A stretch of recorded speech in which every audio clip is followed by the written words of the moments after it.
Assalamualaikum warahmatullahi Waalaikumsalam warahmatullahi wabarakatuh.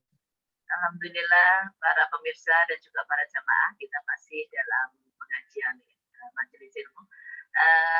Kali ini adalah sesi tanya jawab tentang jangan terperdaya oleh kehidupan dunia. Untuk itu monggo barangkali jamaah dan juga para pemirsa ada yang mau bertanya, monggo silahkan.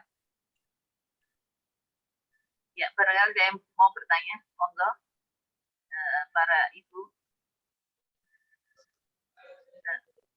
Bu Eni barangkali mau bertanya, monggo Bu Eni.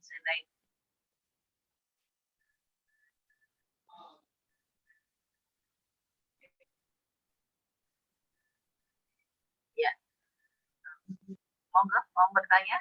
Ya, silakan Bu Eni. Oke, Assalamualaikum Bu Nyai. Waalaikumsalam warahmatullahi wabarakatuh.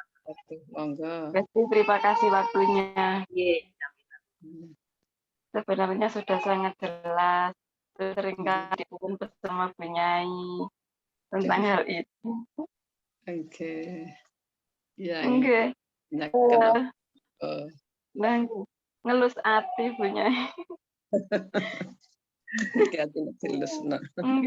Ngelus hati supaya memang tidak sangat cinta dunia, supaya tidak sangat cinta gitu Bu Nyai. Bertanya untuk akhirat bukan untuk dunia, karena tinggal kalau untuk dunia, kalau untuk akhirat. Butuh dukungan, support, doa dari Bu Nyai supaya bisa menjalani itu Bu Nyai. Monggo, apa yang kita punya kita persembahkan untuk Allah di dunia ini. Kita pakai untuk perintah Allah. Jadi rumah yang kita tempati sebesar seluas apa yang kita butuhkan. Selebihnya kita persembahkan untuk kepentingan perintah Allah, untuk kepentingan agama Allah. Untuk kepentingan Allah. Iya, dan Allah menolong. Diberi rezeki untuk bisa lembaga pendidikan Islam yang handal. Amin. Pangestune. Insyaallah. Dongane diterus lagi temen nggih. Dongane. Itu petar dukungannya, Nyai, doanya. Nggih, begitu Gusti, matur nuwun. Assalamualaikum warahmatullahi wabarakatuh. Ini sambil menunggu ibu-ibu yang lain, Bu Nyai, saya mau bertanya, bagaimana Ibu Nyai supaya menetapkan hati ini? Kadang-kadang ada keraguan misalnya untuk misalnya untuk beribadah, artinya misalnya sodako, kadang-kadang masih terperdaya lah istilahnya kayak gitu. Bagaimana menetapkan hati supaya benar-benar bisa, oh ya ini hanya kehidupan dunia yang sementara. Ya benar.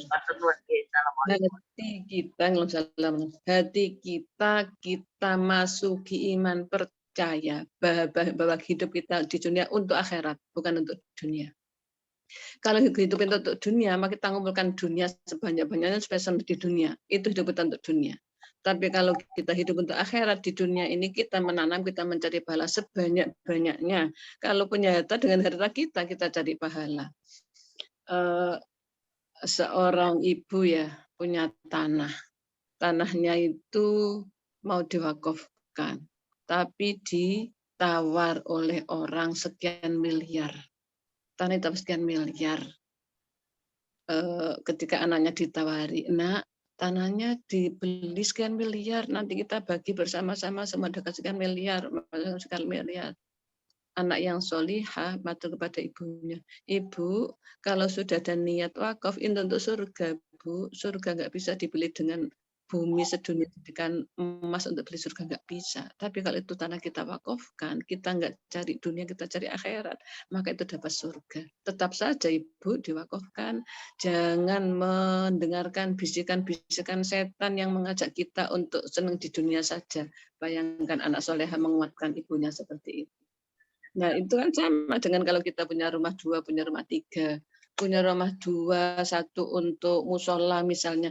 Jangan untuk musola, nanti untuk anakku saja. Dikira Allah nggak kasih rezeki anaknya nanti. Nanti anak memberi rezeki sendiri-sendiri. Kalau misalnya satu rumahnya untuk musola atau rumah tahfidz untuk pondok pesantren misalnya. Kemudian dia hanya punya 1, anak-anaknya belum punya rumah, nanti Allah yang akan membalas minimal 10 kali lipat. Bayangkan kalau 10 kali lipat, anaknya hanya 2, kan masing-masing kan 5 rumah. Gampangnya aja gitu kan, gampangnya. Iya. Tapi kalau kita mempertahankan rumah satu itu untuk anaknya, ya cuma satu anak yang punya, anak lainnya nggak punya. Dan lagi nggak ada pahala, lagi nggak ada surga lagi. Hanya rumah kita pakai untuk di dunia itu terpedaya dengan kehidupan dunia. Kebanyakan kita seperti itu. Kalau orang punya rumah 2, satu ditempati, satu kosong. Hatinya rela, ridho untuk diwakafkan untuk Allah. Jarang. Yang ada adalah untuk anakku. Itu loh saking rakusnya. Saking cintanya pada dunia. Saking, Masya Allah, saya minta maaf kalau saya bilang rakus.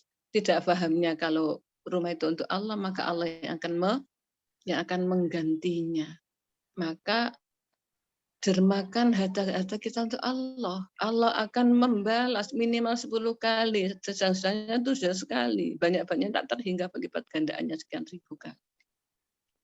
Itu kita masukkan dalam hati kita. Kehidupan dunia cuma kesenangan yang menipu sebentar. Tapi kita serahkan untuk Allah, itu yang selama-lamanya. Sementara di dunia berlipat-lipat ganda, di akhirat masuk surga. Apanya yang enggak enak? Bagi orang yang mau mendermakan hartanya untuk dunia. Orang yang menyerahkan tanahnya untuk lembaga pendidikan agama. Orang yang menyerahkan rumahnya untuk lembaganya Allah. Untuk lembaga yang mengembangkan agama Allah. Itu adalah benar-benar hati kita percaya bahwa kalau saya serahkan untuk Allah, maka Allah akan menolong kita. In tansurullah yansurkum. Ayat itu diulang-ulang dalam surat Muhammad. In tansurullah yansurkum. Kalau kau menolong Allah, maka Allah menolong kamu. Memang Allah itu siapa minta ditolong? Bukan. Allah Tuhan, tidak perlu ditolong. Allah dalam pemilik seantero dunia ini milik Allah semua. Maha kaya adalah Allah. Kalau kita menolong Allah, maksudnya kita menjalankan apa yang diperintah oleh Allah. Kita disuruh untuk amar ma'ruf nahi mungkar, mengajak orang lain berbuat baik, mencegah orang lain berbuat mungkar. Itu kita menolong Allah bahasanya. Karena kita mengembangkan agama Allah, memberitahu kepada orang yang belum tahu, orang yang sesat jadi dapat petunjuk, karena kita memberitahu misalnya, bukan kita yang beri petunjuk, tapi Allah, kita jadi perantara. Jadilah perantara orang lewat petunjuk Allah. Dan itu adalah hidup kita untuk Allah. Jadikan harta benda kita untuk apa yang menjadikan kita mendapatkan balasan dunia akhirat, balasan surga.